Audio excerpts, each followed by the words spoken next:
যারা 12 রবিউল আউয়ালে নবীর আশিক দাবি করে, যারা জশ্নে জুলুস করে, র্যালি করে, গান বাজনা করে, এরা নবীর আশিক নয়, বরং এরা নবীর দুশমন।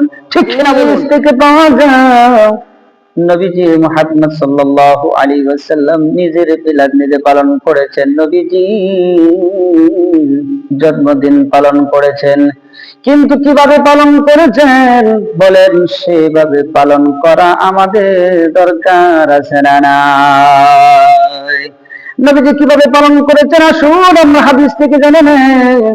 নবীজির সাহাবী হযরত কাতাদা আল আনসারী রাদিয়াল্লাহু তাআলা আনহু থেকে বর্ণিত, আন্না রাসূলুল্লাহ সাল্লাল্লাহু আলাইহি ওয়াসাল্লাম, রাসূল সাল্লাল্লাহু আলাইহি ওয়াসাল্লাম বর্ণনা করেন, সুইলা আন সাওমি ইসনাইন, আমি নবী মুহাম্মদ সাল্লাল্লাহু আলাইহি ওয়াসাল্লামকে জিজ্ঞাসা করা হলো, নবী মুহাম্মদ সাল্লাল্লাহু আলাইহি ওয়াসাল্লামকে সোমবারের রোজা সম্পর্কে জিজ্ঞাসা করা হলো, সোমবারের রোজা কেন রাখি?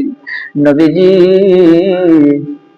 জবাব দিয়ে বললেন, যাকা ইয়াউমু উলিদতু ফি, ও আমার সাহাবারা শুনো, আমার উম্মতরা শুনে নাও, আমি এই জন্য প্রতি সোমবার দিন রোজা রাখি, কারণ আমি আল্লাহর প্রশংসা করে, আমি আল্লাহর কাছে কৃতজ্ঞতা স্বীকার করে আমি রোজা রাখি, কারণ এই সোমবার দিনে আমি নবী মুহাম্মদ দুনিয়ায় আগমন করেছি। আমি নবী মুহাম্মদ সোমবার দিন দুনিয়াতে প্রেরিত হয়েছি, সেই জন্য আমি সোমবার দিন রোজা রাখি। আমার জন্মদিন সম্পর্কে আমি নবীজি প্রতি সাপ্তাহিক রোজা রাখি। কিন্তু বাবারা শোনা কোন এই বর্তমান সময়ে যারা এই 12 রবিউল আউয়াল নবীর জন্মদিনটাকে নির্ধারণ করে দিয়ে, কারণ ওরা হলো নবীর দুশমন। কারণ নবীকে যদি ভালোবাসে তার নবীর আদর্শ মানা দরকার আছে না নাই?